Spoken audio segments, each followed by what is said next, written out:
Namo Buddhaya.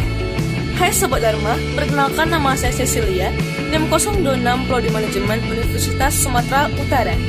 Kali ini saya akan membahas sebuah topik pembahasan mengenai kerukunan antar umat beragama. Tanpa membuang waktu lebih lama, saya akan memulai pembahasannya.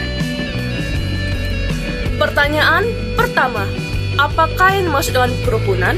Kerukunan antar umat beragama, dan bagaimanakah penerapan kerukunan yang baik dalam kehidupan sehari-hari dan juga kehidupan bernegara? Tinggal di negara Indonesia dengan keberagaman yang begitu memukau, meliputi 1.340 suku bangsa, 6 agama yang diakui, 17.000 pulau, serta berbagai macam tradisi dan juga kebudayaan ada, membuat kerukunan menjadi hal yang wajib dimiliki dalam kehidupan bernegara dan juga bermasyarakat. Lalu, apakah yang dimaksud dengan pengertian kerukunan itu sendiri? Kerukunan ialah satu proses sosial yang dilakukan oleh makhluk hidup dalam rangka menciptakan kehidupan bersama atas dasar perbedaan-perbedaan yang ada. Perbedaan tersebut bisa meliputi perbedaan agama, sosial, budaya, dan politik. Sehingga diharapkan bisa timbul yang namanya persatuan dan kesatuan. Sedangkan pengertian kerukunan menurut para ahli, menurut Paulus Witotomo, ialah kerukunan merupakan suatu integrasi sosial berdasarkan konsep-konsep tertentu yang dilakukan oleh makhluk sosial baik secara individu maupun kelompok demi untuk menciptakan kehidupan yang penuh kenyamanan juga ketentraman.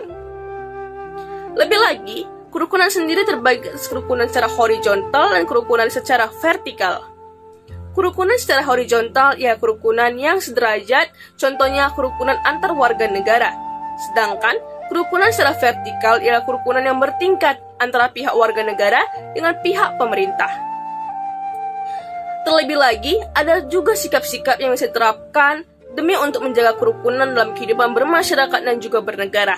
Antara lain, integrasi, keseimbangan, stabilisasi, kompromi, harmoni, kohesi, kekukuhan, sinergi, dan juga perdamaian, serta toleransi. Jika sikap-sikap ini dimiliki, maka kehidupan bernegara yang penuh perdamaian tidak mustahil untuk terjadi. Nah, sekarang kita akan masuk dalam topik utama. Apakah yang dimaksud dengan kerukunan antar umat beragama? Kerukunan antar umat beragama ialah suatu harmoni yang terjadi dalam kehidupan bermasyarakat akibat sikap saling menghormati dan menghargai yang dimiliki oleh warga negara yang berbeda agama dan kepercayaan. Karena mereka sadar bahwa setiap warga negara memiliki hak yang sama untuk menjalankan agama sesuai dengan kepercayaannya masing-masing. Untuk menjaga kerukunan antar umat beragama, kita juga bisa menerapkan yang namanya trikerukunan, meliputi kerukunan interagama yaitu kerukunan antar umat beragama yang sama agamanya, kerukunan antar umat beragama yaitu kerukunan antar warga negara yang berbeda agamanya, dan kerukunan antar warga negara dengan pihak pemerintah. Nah, sekarang timbul pertanyaan. Siapakah yang berkewajiban untuk menjaga kerukunan antar umat beragama? Jawabannya sudah pasti.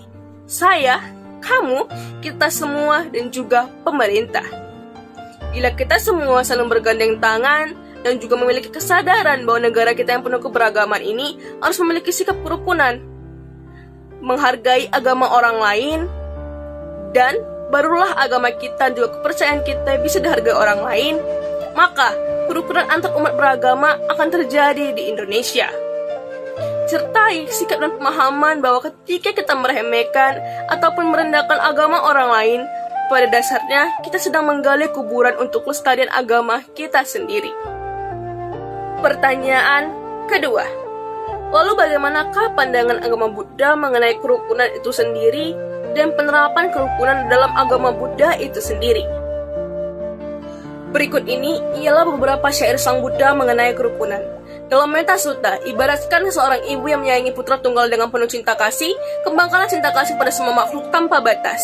Dan pada ayat 5, kebencian tidak akan pernah berakhir jika dibalas dengan kebencian. Kebencian hanya akan berakhir jika dibalas dengan cinta kasih. Dan pada ayat 6, dalam pertikaian akan binasa ialah diri kita sendiri, namun mereka yang menyadarinya akan bersikap tenang dan juga damai. Dalam Dika Nikaya bab 1 ayat 3, jika seseorang menghina dhamma atau pengusaha, janganlah engkau tersinggung atau pemarah. Namun katakanlah kepada mereka, itu salah, itu tidak benar, itu bukan ajaran kami. Dalam Upali Sutta, Sang Buddha pernah berkata kepada Upali sebagai berikut, Aku menerimamu sebagai muridku, namun janganlah engkau melupakan gurumu yang terdahulu, dan janganlah engkau meremehkan ajaran agamamu yang terdahulu. Sang Buddha selalu mengajarkan kepada kita untuk selalu mengembangkan Brahma Vihara, 4 sifat luhur, paramita 10 sifat luhur, dan juga mengembangkan cinta kasih, karuna kepada semua makhluk tanpa membeda-bedakan. Dalam prasasti Batu Kalinga nomor 22, Batu Asoka, juga ada satu syair yang ditulis sebagai berikut.